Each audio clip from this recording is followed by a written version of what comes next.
Thanks so much for joining us today. So today's episode takes us to the year 2003. So it's in Texas. The Republican Party had just gained control of both chambers of the state legislature. And the governor of the state saw a really golden opportunity heading into the 2004 election.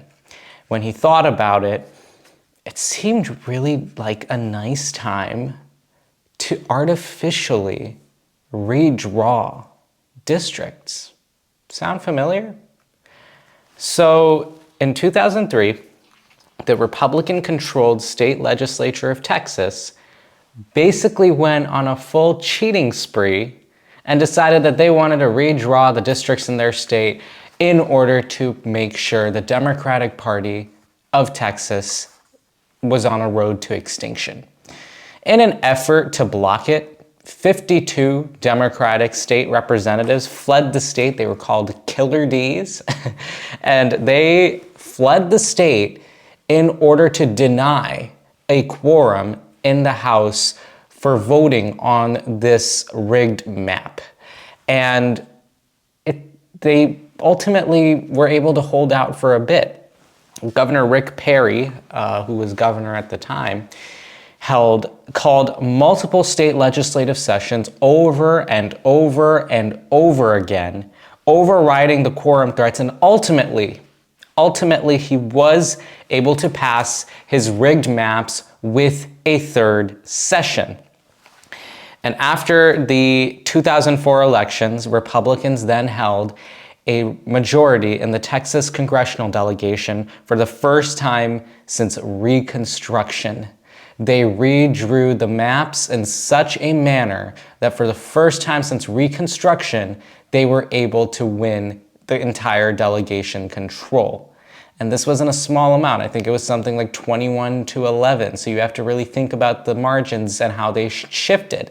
Many Democratic representatives lost re-election, some switched parties, and some just decided that it wasn't worth the fight. So they quit. But that was the plan all along anyway. Republicans wanted to make sure that they could redraw the districts in the middle of the decade so that they could put Democrats out of commission. Now, that was back in 2003, and that was into the 2004 election. We're now standing roughly 22 years later, and we're talking about the 2026 midterms, and Texas Republicans pulling another card from their playbook and trying to redraw the maps, but this time at the behest of the Republican president of the United States, Donald Trump.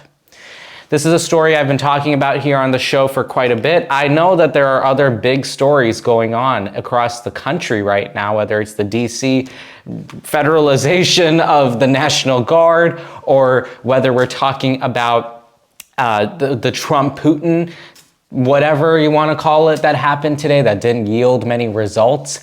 All of it is something.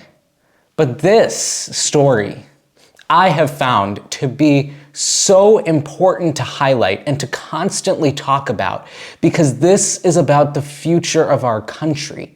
People have asked me in the past few weeks, because I'll get DMs from folks and they'll be like, why do you keep talking about this Texas redistricting stuff? And I say the reason I keep talking about it is because 22 years ago, we saw the exact same thing unfold.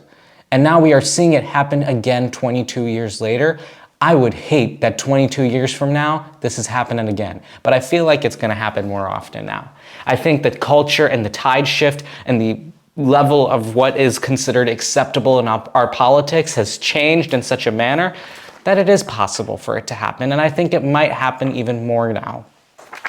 I have a very good interview that I'd like to share with you after this with a candidate for Congress from Texas. His name is Jordan Wheatley. We had a long discussion about the Texas redrawing of maps, including his own district that could be redrawn in a way to put him at a disadvantage. We talked about Texas Democrats who fled the state and came to states like Illinois and Massachusetts and New York. We talked about what they've been telling him. It was a very good conversation and interview, and we also got to talk a lot about his own race and his background and what he is running to do. So it's a great interview. I highly suggest you go tune in right after this. But before we do, maybe you should just hear a little bit more news about what's coming out of there, because again, I think we need to really understand the context of all of this. Like, yeah, I'm getting mad. Of course I'm getting mad. I'm getting mad because talk about the big ugly bill that they just passed. The big ugly bill, which takes 17 million Americans off of their health care, robs 3 million children and seniors and veterans of food assistance, robs children and students of free school lunches because in this administration it's okay for kids to go hungry. All of these things that they are doing right now, all of these things have been done because of the fact that Republicans control the Congress and they are rubber stamping everything Donald Trump tells them to do. We're not living in a democracy in this way. We are living in a comfort with authoritarianism type of environment with a legislature that just rubber stamps. And now Donald Trump wants 5 more seats because he knows that his party is going to do really poorly in the midterms. It is a story as old as time. When someone realizes they're about to lose, they rig the rules to make sure that they don't lose. And we're seeing it happen in front of us right now. And Texas is aiding and abetting Donald Trump's effort to steal the midterms. And that's why we can't just sit by and watch. So I'm not gonna rehash through the whole story because if you wanna know about that, you can watch my many other episodes talking about this. So I just wanna go right into the latest that we are hearing. So the thing that we heard, so when I had my interview with Jordan, right as we were getting on for that interview, we were getting reports that Texas Democrats had actually decided that they would be going back home by the end of this week, by today, because they were going to conclude the special session a little bit early. That was what we were hearing then, and so I will caution that in the interview, that is kind of how we were talking, but we have learned a little more in the last few days that it seems like they are not going to be coming back just yet. They are planning on staying a little bit longer. But it seems like they are sticking in this fight for at least a little bit more. And the Texas state officials, like I talked about, have been harassing them. There have been threats of daily fines, upwards of $500 a day that comes out of their own personal account. It's not like a campaign thing where they can raise money and they can, through their campaigns, and pay for this. This is a personal thing, like $500 is coming out of your bank account. Like, that's pretty hard. And I talk to legislators a lot. A lot of them are like working class type. Especially if you're a state legislator, you often are a working class type of person because if that's your salary. So they are losing $500 a day. Arrest warrants are being talked about. Expulsion from the legislature is being talked about. and Senator John Cornyn, how pathetic. He knows that he is in a tough re-election battle in a Republican primary, so he had to magify himself. And so what he did, he called up the FBI and said the FBI had to come and look for these legislators who have left the state of Texas. The FBI doesn't need to get involved in something like this because there are no laws that are federal laws that are being violated for the FBI to get involved. And Texas state troopers can't get involved outside of their borders. So John Cornyn is making that little ditch effort to appeal to the MAGA base, to magify himself, because he's running against the Attorney General of Texas, Ken Paxton, who has had many different scandals. He's been impeached even before, but he is as MAGA as you can get. I mean, impeached guy. I mean, MAGA knows a little bit about that. But he threatened with the fines. He's threatening with all of these little things. But what are these Democrats fighting? Why are these Democrats fleeing the state? They're fleeing the state for examples like here in Austin. where there's an 8-mile stretch that could contain 5 different districts within it. 663,000 Travis County residents would get reassigned, which would dilute urban and minority representation. Representative Jasmine Crockett from Texas has been focusing on specifically how this is affecting minority voters specifically in Texas. And I think you should all check that out and go look up what she's been saying, because what she has to say is really, it's a valid concern, and it's something I think that is definitely a part of Republicans' plans. I think they know exactly what they are doing. They are trying to pack people into districts now. They're saying, oh, we're making a majority this district. You're packing people into districts so that you know they all vote for one person instead of giving people the adequate representation they deserve. I mean, how is it that in Texas, that has slowly been shifting towards Democrats, and Kamala Harris didn't lose by an extravagant margin, yet somehow Republicans are going to end in this with roughly 30 seats to Democrats' 8. How is that possible?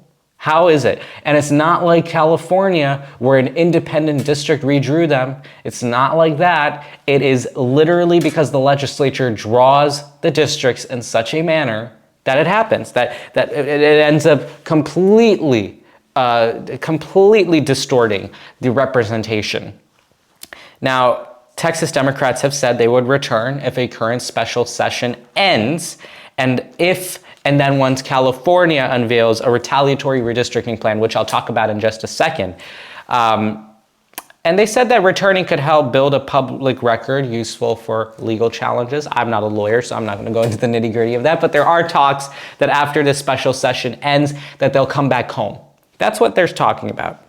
So that's what Democrats in Texas are trying to do. But what are Democrats across the country doing? Because this is, I think, a pretty nationwide threat, because 5 more seats for Republicans just because Donald Trump wants them is definitely not healthy for democracy. So I think it's worth looking at what Democrats have been doing. Democratic governors specifically, who have become the real stars in all of this.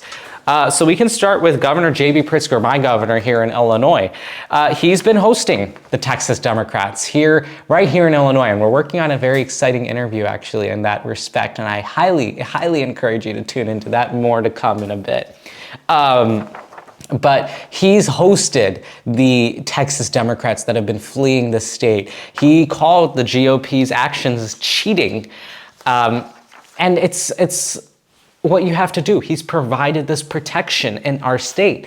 And he's defended democracy from within this state, because that's what you have to do in this moment. You have to be a leader, and a leader is not scared, does not cower to the party bosses. A real leader finds ways to protect. And that's what J.B. Pritzker was doing.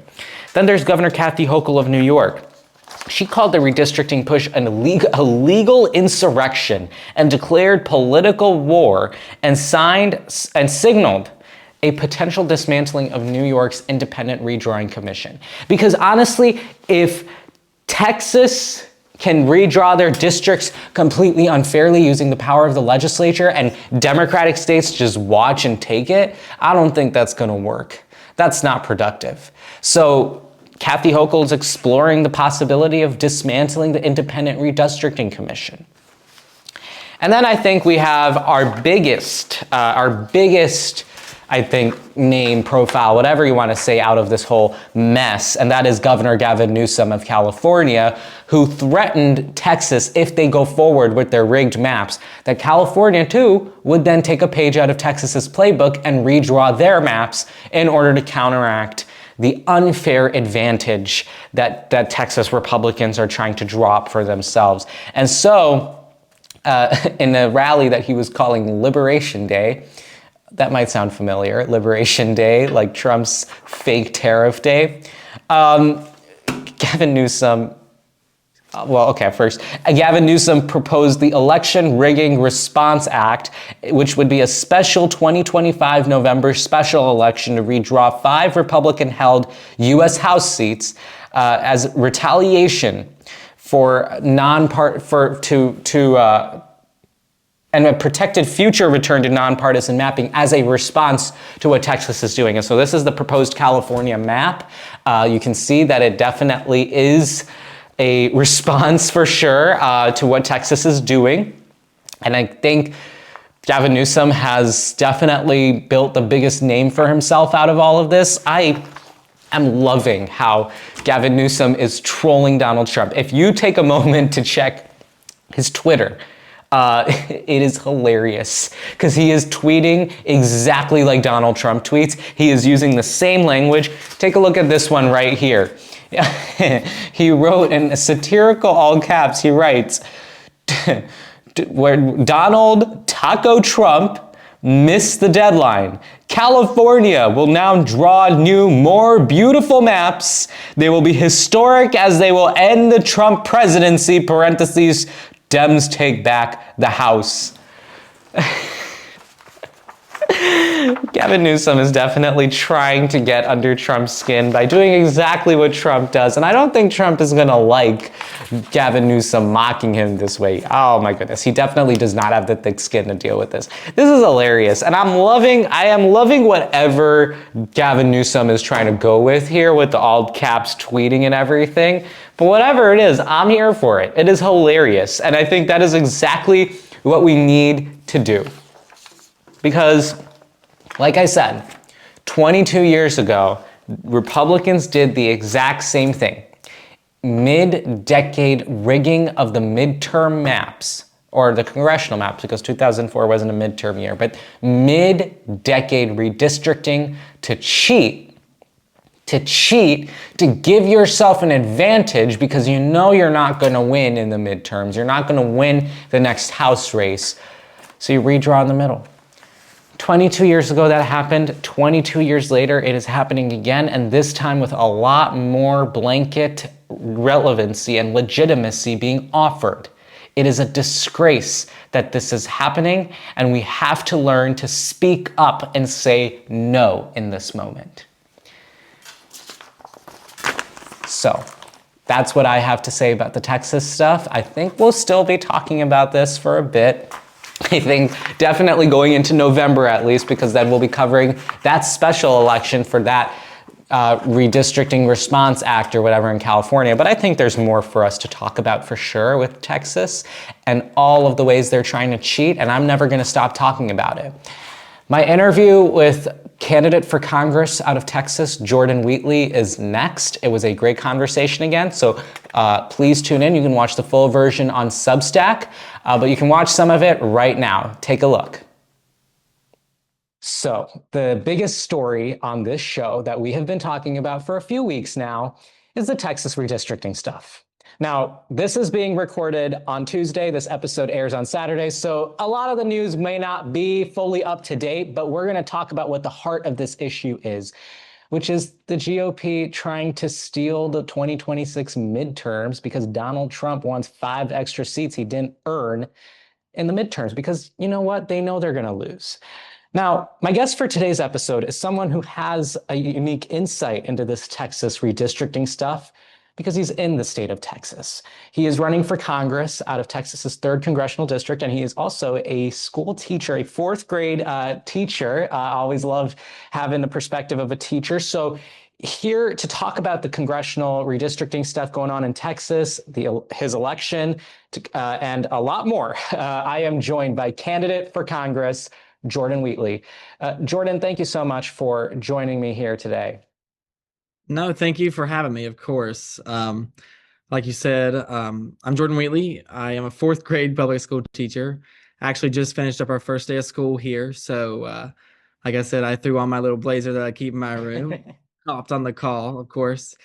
But, I was reminded today more than ever, throughout this campaign since the last 8 months or so, of how important this election is. Walking in to see the faces of my students who rely on people like myself and leaders to go out there and fight for them because they can't do it for themselves, right? Specifically right now with redistricting, even the community I work in is one of those communities that they're trying to crack and pack and split. So we're talking about their future voices when they're allowed to vote, being able to actually be heard is on the line for them.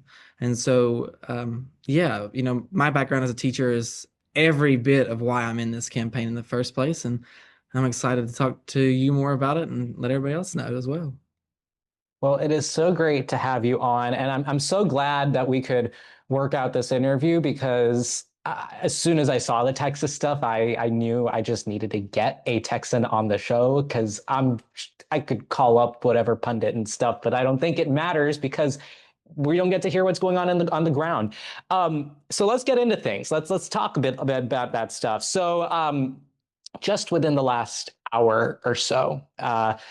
We got word from a few reports. I mean, nothing has been widely reported yet, but a few reports are indicating that Texas Democrats who fled the state a few weeks ago, who came to states like here, my home state of Illinois and New York and Massachusetts, it seems like they are planning on heading back home to Texas at the conclusion of this special session we're in right now in Texas.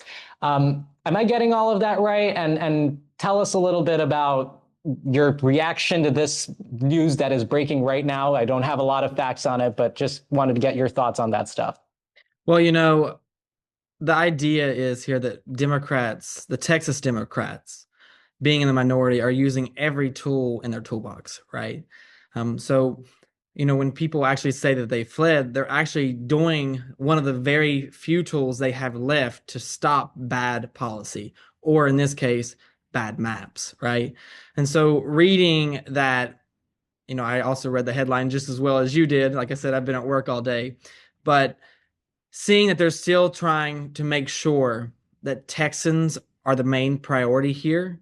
When we're talking about that, I mean, we're talking about they're saying they'll come back after this first special session ends if Greg Abbott and the Republicans here in this state agree to put much needed flood relief, which is what we should be focusing on, as the priority, not rigging elections and cheating their way into 5 more seats that they didn't earn. So I'm very proud to see that Democrats are still standing on the line and making sure that their voices are heard and fighting for us. When you're in the minority, a lot of the times it feels like you can't do much, but Texas Democrats are showing you that we can. And they're saying, we will come back. We will even help you pass that much needed flood relief legislation, but it needs to be the priority because that's what Texans want. And what Texans want is not aligned with what Greg Abbott and Donald Trump want at this moment. And then the flood assistance that you're talking about, just for viewers who might not know exactly, like there was devastating flooding that happened in Texas just a few weeks ago, really. Devastating and just heartbreaking, some of the stuff that happened. And it's honestly, it disgusts me when I see Governor Abbott and Texas Republicans use the plight and the suffering of these people to push an agenda this way. Are you confident that, I mean, obviously Democrats are going to make that plea as you're suggesting. Are you confident that Texas Republicans are going to put the flood relief above their political agenda? I'm not. I'm going to be very frank on that. I'm not, because Republicans have shown their hand time and time again that their main priority is to hold on to power. I mean, if you look at Donald Trump now testing the waters of what he can and can't do in certain areas when it comes to using the federal agencies across the board, like the FBI, trying to say we're going to go after these Texas lawmakers, or sending in National Guard into cities when they didn't request it in the first place. So no, I don't have faith in the Republican Party. What I do have faith in is my Democrats, and the Texas Democrats specifically, making sure that we force their hand and we do what is right. Texans don't want redistricting. Republicans, Democrats, Independents, they don't want it. What they do want is the much, much needed flood relief for these people who lost their homes, lost their lives. And, we just started our first day of school here, and I read an article earlier about students starting school down there, and they don't even have a home to go to. And when we should be focusing on making sure they get the much needed relief, we're out here playing political games. Republicans are, while Democrats are trying their best to make sure that these bad policies don't take effect. So when we do talk about um, what they want to do going forward. I mean, if they come back, do you think there are other strategies that they could use? Maybe leaving again. I don't know exactly the nitty gritty of how that stuff works, but maybe leaving again, or are they going to try to push for this flooding relief to come first? I mean, there's also the other side who may not do any of this. Like, what do you think the next few days are going to look like in this effort? Do you think that these maps are going to get passed eventually? Well, what I do know is that what I read as well. I'm not 100% up to on what the Hmm. facts are as well. But what I have read is that Democrats are trying to make sure that this is a priority and that these maps are not the priority. And I don't see them coming back unless that is absolutely solidified and it's the line they can't cross. They can't go backwards on the Republican side. Um, but as well as we all know, they're going to do whatever it takes to try to get those maps passed. I mean, with this administration that we have in the White House and what we have here in our state, Texas Republicans who just bend at the knee to whoever, whatever they say in the White House, yeah, they're going to try whatever they can. So at the end of the day, you know, we're doing the little bit that we can. And I don't know. What I do know is that Democrats are fighting, and I hope they continue to fight. I think it's inspiring to hear that they are doing that. I think I'm from a blue state, and a lot of our listeners are also generally from blue states, blue areas, maybe even too from little pockets across the country. And sometimes we really don't quite get just how big of a challenge it is to undertake this sort of thing when you're in the minority in such a way. I like for me, I it's hard for me to contemplate that, but I do recognize the immense work that they're doing, and in fact, they're not staying too far away from me right now, just a few miles down the road. So we thank them for all of this, and of course, we will be keeping an eye on all of this. I just wanted to ask you, in case you have had any communication with any of the folks, members of the legislature who might be out here in Illinois or elsewhere? Have you been in contact with any of them? Have you heard from any of them just how they're feeling, how what they're thinking in this moment? So actually, I have. The day that they left, I sent two text messages to two of them that I consider my friends. And I was couldn't be more proud. It was like me telling them, like, hey, you did what is right. Many of them are running for election, some of them statewide office down here, and it takes a lot of courage not only to step away from your seat and get fined $500 a day of your personal money Yeah. and the threat of your staff not getting paid. So your staff's back here doing all the work, the threat of them not being paid, but also you're trying to run a statewide race. Texas is massive, by the way, if you don't know. Yeah. And Oh so yeah. running a statewide race takes every day, every minute, every second if you're going to win it. And so them stepping away from these opportunities that they have here in our state took a lot of guts and a lot of courage, because that just shows that instead of putting themselves first, they put us first and the people first. Something that the Republican Party could, learn a lesson from. Yeah. So, yeah, they're in good spirits from what I've seen and what I've heard. What they do need is they need support financially. They're fundraising in different ways. They cannot use campaign funds. This is like I said, personal money only kind of thing.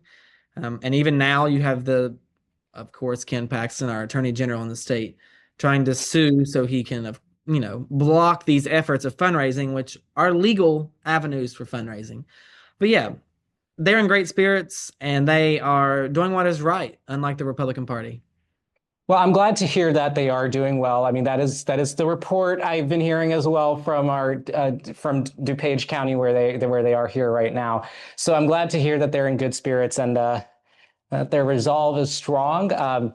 If you happen to be a Texas Democrat in the House, please feel free to come on the show. We'd love to have you on and hear a little bit more about the experience. But Jordan, I want to switch gears a little bit. I want to talk a little bit about you and the work you are doing. I mean, you are a public school teacher. Thank you for your work, by the way. I admire the work all the time from a public school teacher. I always say that. So thank you for all of that. When you are on when you're on the ground in your school, for example, but even just talking to other educators, what is the biggest issue that you think public education is facing in this country and in Texas and just more broadly everywhere? What are you hearing about that? Well, the very blunt answer is a bunch of politicians out here passing laws that have never taught a day in a classroom, telling me what I can and cannot teach because of their feelings and the way they think I should teach. Mhm. Specifically here in the state of Texas, we have had several bills go through this cycle. Not only did we have the voucher scam bill where we lost public funding and went into a private school voucher scam, but when I came back to school, today, for instance, I had to send home a permission slip for me to give your child a Band-Aid. So if your child started school today, which we did, and you did not have that form signed, if your child came to school, got hurt, bled out in the floor, I can't touch them, the nurse can't touch them, none of the staff can help them. And it's Huh. all back to this ridiculous idea of hypotheticals that we're doing these crazy things in the classroom when we have politicians who have never taught a day in their life. They don't know what it's like to walk in my door every day, look at 30 kids in my classroom that come from all different backgrounds. I teach in a very low economic status area. I teach in a mainly Hispanic area as well in South Dallas, and they don't know the struggle. When you have legislatures telling us what we can do and basically putting the handcuffs on me, my library back here, I had to go through every single book and make sure that it was curated to their standards of what they think I should be teaching my fourth graders. And this idea of, these critical race theory and these things that they throw out there is insane to me because when I walk in every day, I have 30 students. I'm trying to make sure that they are on a fourth grade level. Last year Right. when I started, I had 26 students. I started with over 70% of them below third grade level. 40 to 50% of them were on first and second grade level, and I had about 20% of that, oh, and I guess 15% of that actually was more around first grade kindergarten. Fourth grade, that's what I teach. That's how far behind we are. So in education, instead of politicians telling me what should be on my library shelf back here, we need money and we need resources. I need help in my classroom, not you telling me that I can't read a book to them because it might hurt someone's feelings. That's what I need. I need politicians who get it. And right now, the Texas Republicans and even the Republican Party at the national level, they don't get it. It's insane. I mean, I hear about this stuff, obviously. I read up on it, but I guess hearing that firsthand perspective, I mean, I know a lot of teachers out here. I mean, we don't have a lot of those issues. I think this is an important thing to highlight for listeners who might not get the difference between being in a red state and a blue state. Like I am, we literally are having this experience right now. Like I am hearing firsthand from someone who's experiencing this. Um, Robbing resources from public school teachers, even though you guys are literally raising the next generation. Um, when we talk about this loss of resources, I want to maybe pull this conversation a little bit to make it a little more broad and talk about stuff we are seeing on the federal level. You are obviously running for Congress, and House is doing a lot of wacky stuff. Chief among them, the GOP's flagship policy that I've been calling the Big Ugly Bill. For folks who don't know, the Big Ugly Bill takes 17 million people off of their healthcare, 3 million people, including veterans and seniors, off of food assistance, and robs children of free school lunches. Um, Jordan, I want to get your thoughts on the Big Ugly Bill. Is there anything in particular that has been in that piece of legislation that has particularly alarmed you, whether that's in your background in education or elsewhere, or is there something that more people should be talking about? Well, specifically, all those things you said are the highlights you hear in the news, Yeah. right? But what you don't hear and what I think we should be focusing on is that they gutted secondary education. And when I say that, I mean it. They absolutely gutted secondary education. I already have teachers that work with me who have had a hard time trying to pay for their child's college. And we're talking about I grew up in West Virginia I don't Mhm. know, but I grew up in a double wide trailer, if you know what that is. I was Yeah. one of those kids that, when I came in my public school, I depended on that free school lunch. My parents worked their butt off. My dad was a coal miner. My mom still is a school bus driver. But it was my public school that got me to where I'm at today, that got me 2 degrees, that got me this wonderful job that I have, that had me on the road to medical school. It was my public schools that did that, that took me out of poverty, per se. I don't like that word, but in all reality, that's what I was. We were not rich. We didn't have a lot of money, but it was my school teachers who believed in me and did these things. And we're looking at when I went to university, when I went to a public university as well, I went to school on things like the Pell Grant. I went to school on loans and scholarships as well, but Pell Grant helped me along the way. Now we're looking at an organization, the Republican Party at the federal level, who just gutted all that. I mean, we went from being $5,700 a year in Pell Grants to 4,500. Okay, that might not seem like a lot, but their justification for this is that every public school, the average public school tuition is $25,000 a year. That's what they said. I I can't find a school in the state of Texas that costs $25,000 or less a year. When I went to Oh, school, that's what it was. And that was 10 years ago in 2016 when I started. My tuition was $23,000 a year. yeah. And so they have limited people like myself from actually being able to get a leg up in this world. And we're the ones paying the price for it. And on top of that, they have capped loans. So if you want to go Yes. to medical school and you grew up like I did, you didn't grow up with a fancy new car and a brand new house, guess what? They almost made it impossible for you to do that unless you come from a very wealthy family and have a very good credit score, right? And that's what it boils down to. They're trying to privatize education. We see it across the board. It's what they've wanted for years. They've tried their best here in Texas, and now they're trying it at the federal level.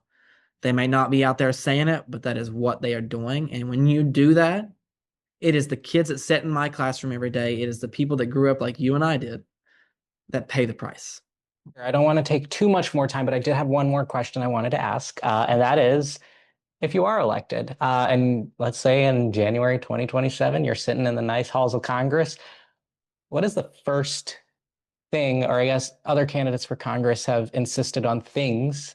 What are the first things you would like to do if you are elected?